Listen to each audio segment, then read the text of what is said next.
Protests in London today, of course, it's nothing compared to what's been going on in America. Where now for a week there have been not just protests but riots, violence, Macy's on Fifth Avenue looted seriously overnight. And earlier on I spoke to Savannah Berman, reporter for USA Today based in Washington DC, to see what last night had been like. Yesterday in D.C., protesters defied the curfew for the fifth night in a row. But however, compared to the days prior, and especially Monday, the protesters were mostly peaceful. And with USA Today's reporters out talking to people in the field, it seemed as if Monday's actions, where police forcibly pushed out a lot of the peaceful protesters in Lafayette Square, actually encouraged a larger crowd to go to the White House. But again, like, these demonstrations were mostly peaceful. Compared to Monday, at least, because Monday police were using chemical irritants, gas canisters, rubber bullets, flashbang grenades, and pepper spray to move out these peaceful protesters for President Donald Trump to walk to St. John's Church for a photo opportunity. And the morning after the photo opportunity, which was widely criticized by St. John's Church leaders, Democrats, and even some of his Republican colleagues up on Capitol Hill, he expressed no regret. He posted on Twitter that, quote, DC had no problems and it was a great job done by all, overwhelming force and domination. So obviously a lot of partisanship going into this, but luckily last night the protests seemed to be pretty peaceful. I mean, what really interests me is that, you know, I look across American media and I see constant repeated condemnation of what the president says and the president's actions. And yet I look at the polling coming in from around America. You know, YouGov did a poll in Minneapolis saying that only 10% now think that the protests are genuinely peaceful and 51% think they're not. Big majorities who actually want the National Guard, and in some cases they even want, you know, the full-on American military. I mean, in terms of his law and order stance and of stopping rioting in the streets, actually, he may not have the media with him, but he has got the American public, hasn't he? It seems like it is. Like, he does have some of the majority, but again, I would still say that that is split along party lines.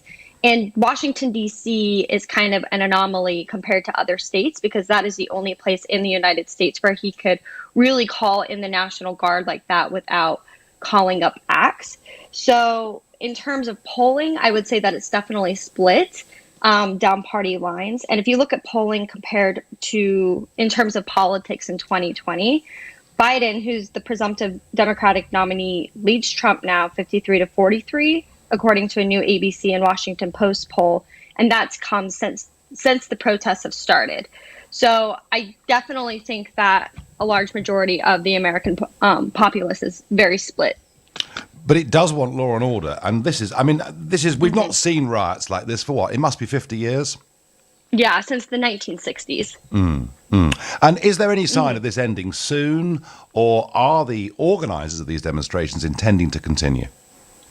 I don't think that we've seen any indication that they're wanting to end these protests soon. At the protests every day, they're chanting, like, we'll see you tomorrow. And I think that they're continuing on planning these protests. But the organizers of the protests and the Black Lives Matter movement in general want peaceful protests.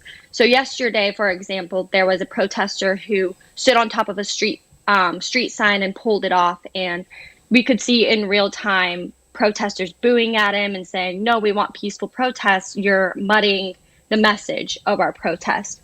So I think that the organizers are wanting to move forward and continue to protest until they see some kind of change. And what change do they want? Is it the prosecution of the police officer? Is it societal change? I mean, what is it they're actually protesting for?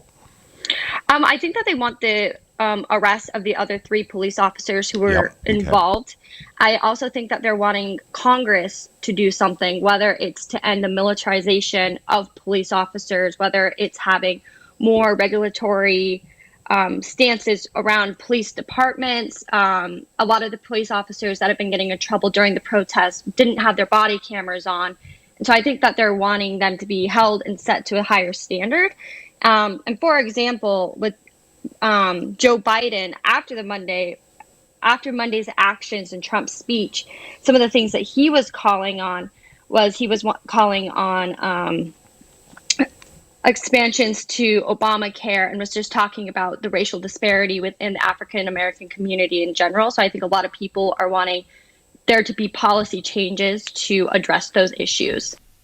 Well, we're bringing you reports from America the last 2 nights. What's interesting is that almost the entirety of USA media talks about tear gassing of peaceful protesters as if Trump has done some terrible things, and they're almost unified in that. And I see a very strong parallel with 2016, where everyone thought Trump was a terrible candidate, had no chance of winning at all. The Democrats would romp it. In fact, it was 98% certain on the day of the election that Hillary would beat the Donald. And actually, his law and order message, even if the polls are showing Biden in the lead, the law and order message is actually being picked up pretty strongly in the polls. So I see a massive difference occurring between the media based on the East Coast and Middle America, and the flyover states will watch that as it develops. Back to